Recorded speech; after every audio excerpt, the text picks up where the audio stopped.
Halo semuanya, selamat datang di channel yang tidak layak untuk dihina ini. Sebelum kita mulai, atur posisi santainya, seruput kopinya, dan mari kita berkhayal.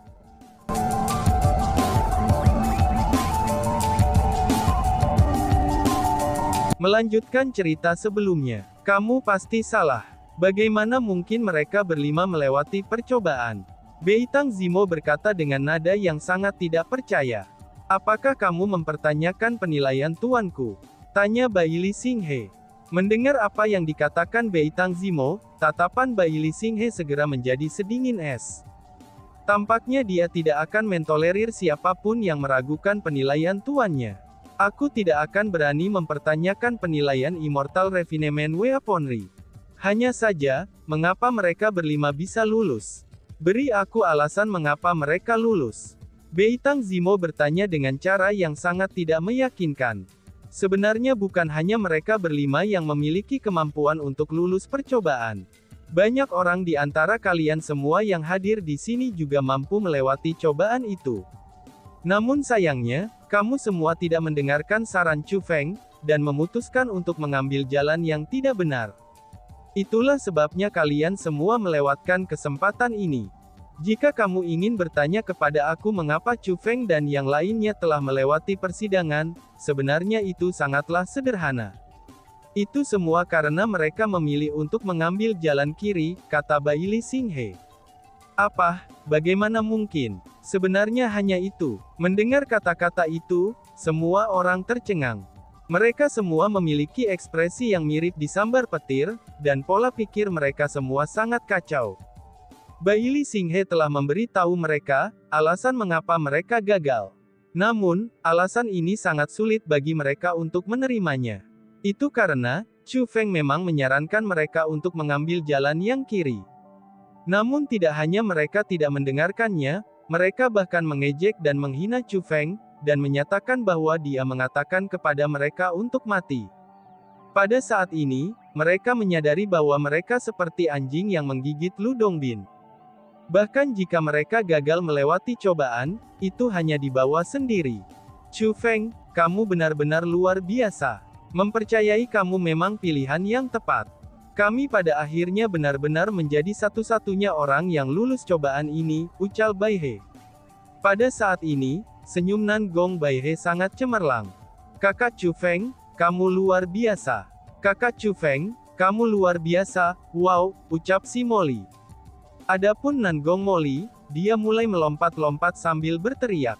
Penampilannya benar-benar menggemaskan. Tidak pasti apakah Nan Gong Molly melakukannya dengan sengaja atau tidak, tapi bagaimanapun juga, dia juga berlari di sekitar Beitang Zimo, dan bahkan akan membuat malu wajahnya ketika dia berlari. Dengan suara nyaring, dia pun berteriak, "Aku lulus! Aku lulus! Aku luar biasa, aku lebih menakjubkan dari kamu," ucap si Molly. Ini membuat Beitang Zimo sangat marah. Mendengar itu dia sangat marah, sehingga kulitnya berubah menjadi hijau. Itu seolah-olah dia telah memakan sepiring besar lalat mati. Uratnya melotot hebat, dan seolah-olah hatinya akan meledak dengan amarah. Sebenarnya, bukan hanya Nan Gong Bai He dan Nan Gong Molly yang bahagia saat ini. Nan Gong Ye juga sangat senang. Dan bahkan Tante Sue yang biasanya tenang dan dingin, itu memiliki senyum tipis yang jarang di wajahnya yang sedingin es. Senyum ini sangat indah untuk dirinya sendiri. Tidak, pasti ada yang salah. Apakah akan berakhir seperti ini? Apakah cobaan akan berakhir seperti ini? Bukankah itu berarti bahwa semua orang yang telah menginjakkan kaki ke Pulau Abadi sudah berkumpul di sini? Ucap Chu Feng. Tepat pada saat ini, ekspresi Chu Feng berubah. Dia menemukan ada sesuatu yang salah. Tentu saja, apa lagi yang ada di pikiranmu? Balas Nan Gong Bai He sambil melirik Chu Feng. Dia tidak mengerti mengapa seseorang secerdas Chu Feng akan mengajukan pertanyaan bodoh seperti itu. Mendengar kata-kata itu, ekspresi Chu Feng menjadi lebih sedap dipandang. Itu karena dia sudah dengan hati-hati memeriksa plaza, dan menemukan bahwa baik Ziling maupun Surou tidak hadir di antara kerumunan. Jika semua orang yang telah mencapai Pulau Immortal berkumpul di sini, dan cobaan juga telah berakhir, Bukankah itu berarti bahwa Ziling dan Surou tidak berhasil mencapai Pulau Immortal, dan itu menunjukkan bahwa mereka mungkin telah menghadapi bahaya? Kamu terlalu banyak berpikir. Ziling dan Surou akan baik-baik saja, ucap si ratu. Merasakan perubahan dalam pikiran Chu Feng, si ratu berbicara untuk menghiburnya. Tapi kan, semua jenis kecerdasan yang kami kumpulkan sudah menjelaskan bahwa, mereka berdua telah melanjutkan ke Pulau Abadi sebelum kita. Namun, mengapa mereka tidak hadir di Pulau Abadi sekarang? Mengapa demikian? Kecuali mereka berdua sudah melakukannya, sial. Mungkinkah wajah hantu Daois tua itu? Sialan, ucap Chu Feng. Berpikir sampai titik ini, Chu Feng dengan erat mengepalkan tangannya. Kamu bertingkah bodoh dan terlalu banyak berpikir. Kamu jangan lupa, bahwa Tuan Ziling dan Su Mei itu bukanlah orang biasa. Sementara mereka berdua mengatakan bahwa mereka datang untuk berpartisipasi dalam majelis pemberian senjata, aku sendiri tidak yakin bahwa mereka benar-benar datang untuk melakukannya. Jika tebakanku benar, mereka berdua belum datang ke sini untuk berpartisipasi dalam majelis pemberian senjata. Namun sebaliknya, mereka datang untuk menemukan Immortal Refinement Immortal Abadi. Jadi, keduanya itu seharusnya baik-baik saja. Jangan membuat tebakan liar lagi. Saat kamu bertemu Immortal Refinement Immortal, tanyakan saja langsung padanya. Setelah semua, formasi spiritual Immortal Refinement Weaponry mencakup seluruh pulau dan laut sekitarnya. Segala sesuatu yang kamu semua alami, itu bisa dilihatnya. Kalau tidak, dia tidak akan tahu apa yang terjadi sebelumnya. Dengan demikian, terlepas dari apa situasi Ziling dan Surou saat ini, Immortal Weaponry Refinement paling tahu jawabannya. Akan jauh lebih baik untuk bertanya padanya, daripada membuat tebakan liar seperti yang kamu lakukan sekarang, kata si ratu. Kamu benar, balas Chu Feng. Setelah mendengar apa yang si ratu katakan, Chu Feng menyuarakan persetujuannya. Namun, dia masih belum bisa sepenuhnya menenangkan dirinya. Untuk beberapa hal, Chu Feng tidak dapat mencapai keadaan ini hanya dengan menggunakan alasan, dan tetap berkepala dingin. Keselamatan Ziling dan Surou adalah satu hal seperti itu. Itu karena, mereka berdua benar-benar terlalu penting bagi Chu Feng.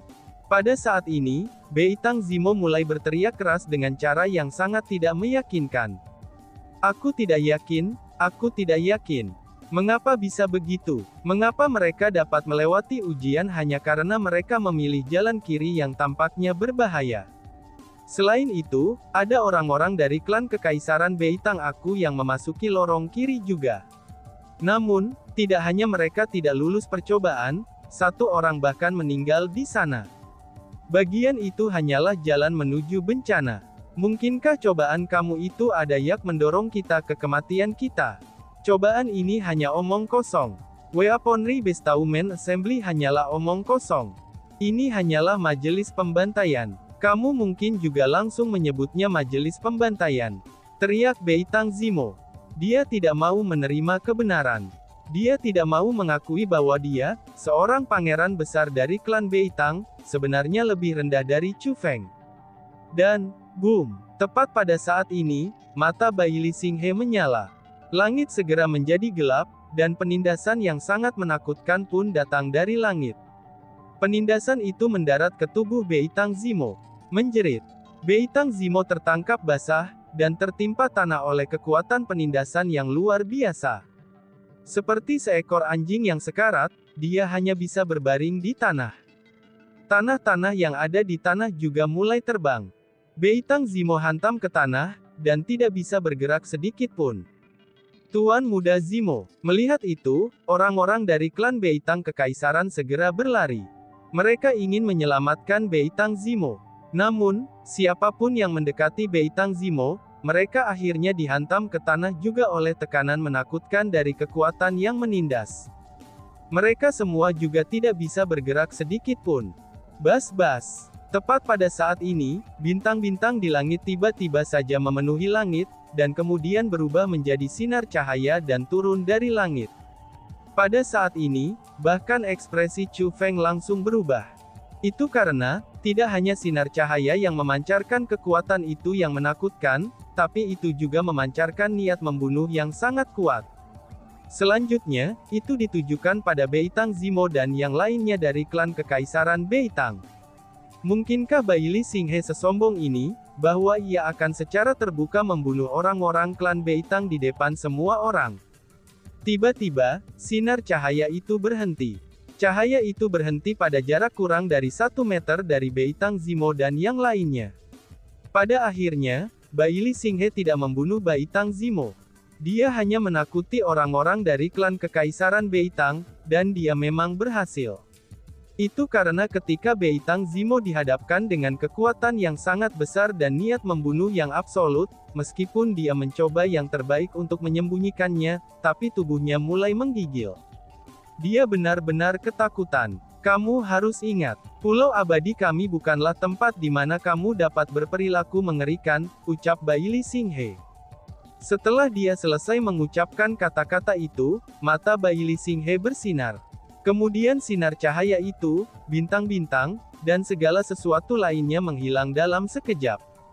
Karena kenyataannya bahwa mereka menghilang begitu cepat, itu membuat orang bahkan merasa tidak percaya. Mereka tidak yakin apakah hal-hal sebelumnya benar-benar terjadi atau tidak. Namun ketika mereka melihat Beitang Zimo dan yang lainnya yang terjebak di tanah, kerumunan menyadari bahwa semua hal dari sebelumnya benar-benar terjadi. Baili Xinghe ini benar-benar layak menjadi murid pribadi dari Weaponry Refinement Immortal. Dia benar-benar sangat kuat. Seperti kata pepatah, mereka yang datang adalah tamu. Karena semua orang telah berhasil mencapai Pulau Immortal, itu berarti nasib telah menyatukan kita semua. Jadi, bahkan jika semua orang tidak dapat memperoleh senjata yang dibuat khusus dari tuanku, kalian semua mungkin masih bisa tinggal di Pulau Immortal kami sebagai tamu selama beberapa hari, ucap Baili Xinghe. Setelah merawat Beitang Zimo, Baili Xinghe berbicara kepada orang banyak. Tiba-tiba saja, seseorang bertanya, apakah kita bisa bertemu dengan Weaponry Refinement Immortal jika kita tetap sebagai tamu? Tanya seseorang. Aku rasa tidak. Tuanku adalah seseorang yang tidak suka menjamu tamu. Kali ini, hanya 5 orang yang telah berhasil melewati cobaan yang dapat bertemu tuanku, kata Baili Xinghe. Setelah mendengar kata-kata itu, banyak orang mulai menghela nafas. Sebenarnya, banyak dari mereka telah berani merasakan bahaya untuk datang ke sini, itu dengan tujuan untuk bertemu Weaponry Refinement Immortal, dan bukan untuk mendapatkan senjata yang dibuat khusus darinya. Mereka hanya ingin bertemu dengan spiritualis dunia jubah kerajaan bertanda naga ini. Namun mereka diberitahu bahwa, mereka tidak akan dapat bertemu dengannya. Inilah yang menyebabkan mereka dipenuhi dengan penyesalan. Meskipun tuanku tidak berencana melihat tamu, tapi dia juga menyebutkan bahwa tidak mudah bagi semua orang untuk datang ke sini dari begitu jauh. Untuk dapat melewati formasi spiritual tuanku dan mencapai Pulau Abadi, itu bahkan lebih sulit. Jadi, tuanku telah menyiapkan hadiah untuk semua orang, lanjut Baili Xinghe. Hadiah? Bolehkah kita tahu hadiah apa itu? Tanya seseorang. Mendengar kata-kata itu, emosi orang-orang yang tertekan segera berkurang. Setelah semua, hadiah dari Immortal Refinement Weaponry pasti bukan sesuatu yang biasa. Danau kultivasi abadi, kata Baili Xinghe. Danau kultivasi abadi, apa itu? Tanya seseorang. Kerumunan menjadi lebih bersemangat setelah mendengar nama ini.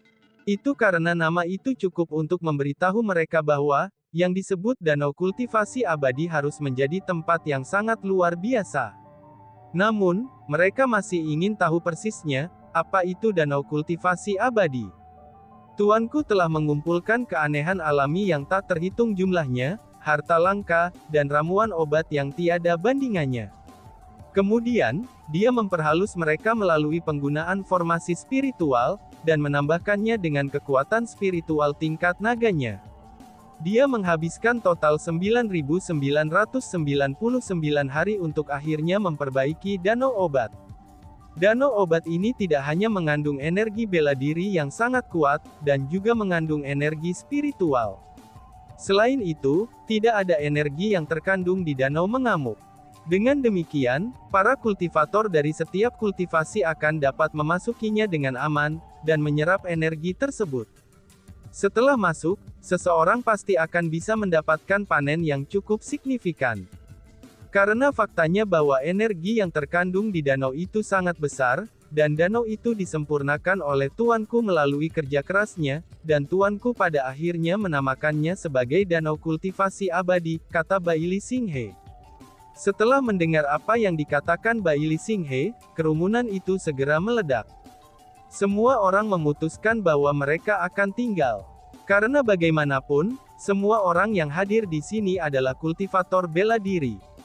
Mengapa juga mereka ingin melewatkan kesempatan langka ini?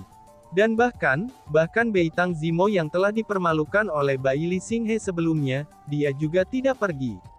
Namun sebaliknya, ia memutuskan untuk tetap tinggal tanpa malu-malu.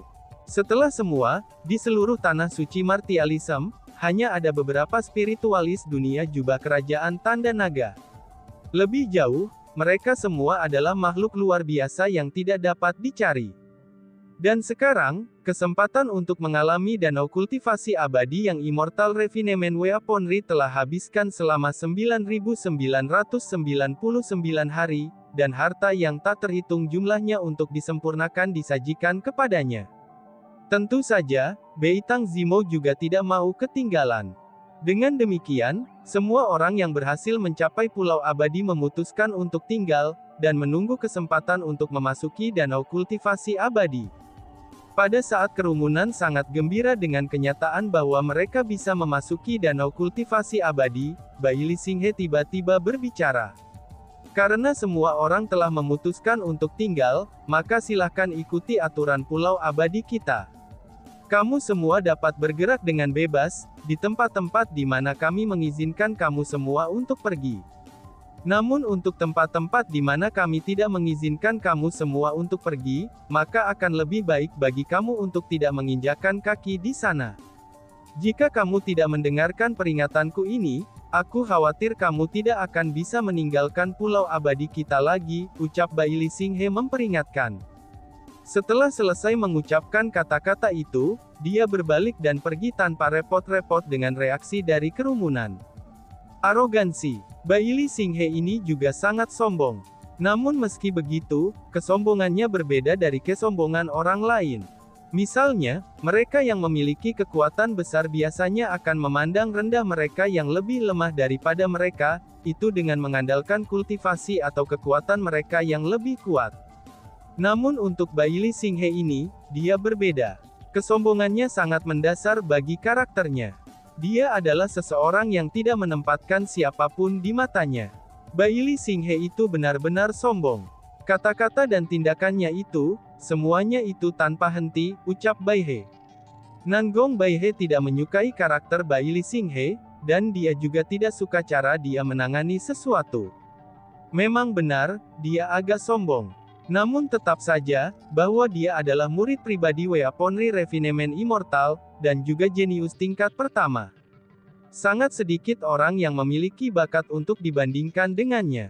Untuk seseorang seperti dia, itu akan aneh jika dia tidak sombong, kata Nan Gongya. Berdasarkan kata-katamu itu, bukankah itu berarti kalau Chu Feng dan kamu sangat aneh? Logikanya, kalian berdua memiliki kualifikasi untuk menjadi sombong kan? Tanya Nan Gong Baihe. Oh, kalau ini aku, kamu bisa melupakannya. Aku tidak berpikir bahwa aku memiliki kualifikasi untuk menjadi sombong. Adapun untuk saudara Chu Feng, dia tidaklah aneh. Hanya saja, dia terlalu rendah hati, kata Nan Gongya. Sangat baik untuk menjadi rendah hati. Aku lebih menyukai orang-orang yang rendah hati, ucap Baihe. Saat Nan Gong Baihe berbicara, dia melirik Chu Feng dan tersenyum dengan senyum yang manis dan menyentuh. Yo, Brother Chu Feng, kamu benar-benar seseorang yang disukai adik perempuan. Kamu harus tahu, bahwa ini adalah pertama kalinya adik perempuan aku memuji seorang pria seperti itu, kata Nan Gongya kepada Chu Feng dengan senyum nakal di wajahnya. Pada saat ini, Chu Feng sedikit terdiam. Para saudara kandung ini akhirnya mengalihkan pembicaraan mereka kepadanya. Sebenarnya dengan karakter Chu Feng, dia mungkin sedang menggoda Nan Gong Baihe. Namun sayangnya, Chu Feng saat ini mengkhawatirkan keselamatan Ziling dan Surou. Dengan demikian, dia benar-benar tidak berminat menggoda siapapun. Setelah Bai Li Xinghe pergi, lebih banyak orang yang muncul dari Pulau Abadi.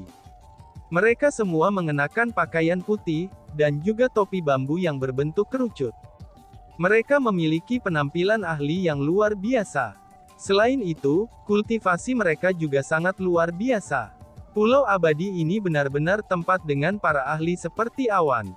Orang-orang di Pulau Immortal, semuanya mengeluarkan udara kesombongan. Karena itulah mereka tidak suka berbicara, dan juga tidak antusias. Namun meski begitu, masih bisa dikatakan bahwa mereka melakukan yang terbaik untuk mengatur situasi hidup untuk tamu mereka. Chu Feng, Tan Tai Sui, Nan Gong Ya, Nan Gong Baihe, dan Nan Gong Moli, semuanya diaturkan tempat tinggal yang berbeda. Tempat tinggal Chu Feng adalah rumah kayu. Dari pandangan sekilas, itu tampak sangat sederhana dan kasar. Namun meski begitu, pemandangan di sekitarnya sangatlah bagus. Itu terletak di puncak tebing. Di bawahnya ada lautan awan, dengan bangau yang sesekali terbang. Suara derek akan benar-benar membuat orang merasa riang dan santai, dan bahkan kondisi pikiran Chu Feng yang cemas pun mulai terangkat. Namun sebelum Chu Feng bisa menikmati pemandangan indah dari tempat ini, dia dipanggil oleh seseorang dari Pulau Abadi. Mengikuti orang itu, dia tiba di hutan luas yang jauh di Pulau Immortal. Pohon-pohon yang mencapai langit menutupi garis pandangnya. Meskipun pohon-pohon itu menaungi tanah, tapi sinar matahari masih melewati mereka, dan menerangi tanah di bawahnya. Kadang-kadang, kelinci juga akan melompat. Berjalan di dalam hutan yang luas ini, itu adalah pengalaman yang sangat sensasional. Di tengah hutan yang luas itu ada tanah terbuka, dan itu tidak terlalu besar. Namun ada pondok jerami sederhana dan kasar, dan juga halaman kecil di sana. Pada saat ini, asap mengepul keluar dari cerobong asap pondok jerami itu. "Silahkan," ucap orang itu. Setelah mereka tiba di halaman, orang yang telah menuntun Chu Feng berhenti, dan menunjukkan kepada Chu Feng bahwa ia harus memasuki halaman. Chu Feng memasuki halaman, lalu mendorong pintu ke pondok jerami, dan kemudian berjalan masuk. Hal yang langsung ditangkap mata Chu Feng adalah sebuah tungku. Itu karena, asap yang keluar dari cerobong asap itu dipancarkan oleh tungku itu. Ada beberapa ubi di atas tungku, dan mereka sudah dimasak. Bau lezat mereka segera menyerang lubang hidung Chu Feng. Selain itu, ada seorang lelaki tua yang duduk di samping tungku. Lelaki tua itu memiliki rambut putih. Rambutnya tampak agak berantakan, dan jenggotnya juga agak tidak terawat. Sepintas, penampilannya tampak agak berantakan. Namun meski begitu, pakaiannya tidak berantakan sama sekali. Pakaiannya seputih salju, dan tidak ada setitik debu pun yang bisa ditemukan di sana. Chu Feng tidak dapat menentukan kultivasi orang tua ini. Secara sepintas, dia terlihat seperti orang biasa. Namun yang sebenarnya, pria tua ini memiliki aura yang tak tertandingi. Dari pandangan sekilas, orang bisa tahu bahwa dia bukan orang biasa. Lebih tepatnya, dia sama sekali tidak tampak seperti manusia. Justru sebaliknya, dia muncul seperti immortal. Chu Feng telah melihat banyak orang yang menyebut diri mereka sebagai immortal. Di antara mereka semua, orang yang ada di depannya ini terlihat paling mirip seperti immortal.